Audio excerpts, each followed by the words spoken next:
Mr. Speaker, the United States must never relinquish its sovereignty. Without question, we must work to ensure that, in the eloquent words of President Lincoln during the Gettysburg Address, this government of the people, by the people, and for the people shall not perish from the earth.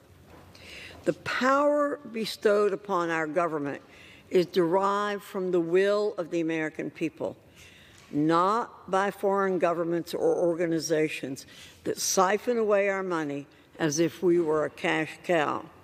Foreign entities such as the World Health Organization, or WHO, should never be allowed to corrode America's sovereignty and hand down edicts to the American people. We charter our own course, and we will not be deterred from doing so. We should be even more skeptical of foreign entities like the WHO that are bedfellows with Communist China. China and its international cabal of bureaucrats would love nothing more than to have the United States direction and the direction of their puppets like mindless lemmings.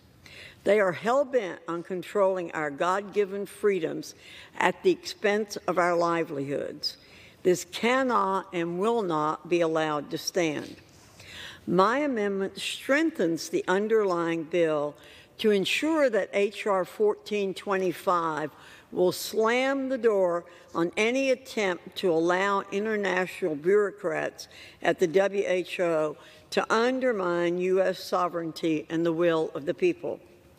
My amendment clarifies that no WHO convention, agreement, or other international instrument on pandemic prevention, preparedness, or response can have any force or effect in U.S. law before or unless the Senate ratifies such treaty. This includes the clarification that no WHO agreement may be used to establish standing, to sue under U.S. law, or to challenge U.S. agency actions.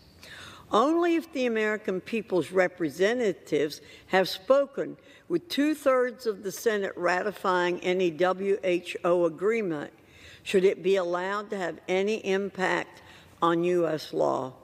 With that, I reserve the balance of my time. The gentlelady